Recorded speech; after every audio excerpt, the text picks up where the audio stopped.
This is the density calculator for mass-volume density, which solves for any unknown variable when you know the other two. The calculator has three main input fields. First is mass in kg, where you enter the mass value. Second is volume in m3, where you enter the volume measurement. Third is density in kg m3, where you enter the density value.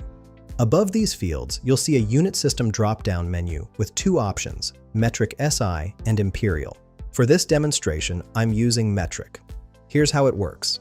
Let's say I need to find density, so I'll enter a mass of 500 kilograms and a volume of 0.25 cubic meters, leaving the density field blank. When I click Calculate, the calculator automatically determines that density equals mass divided by volume, giving me the result in the density field. The beauty of this tool is its flexibility. You can leave any one field empty and enter values in the other two.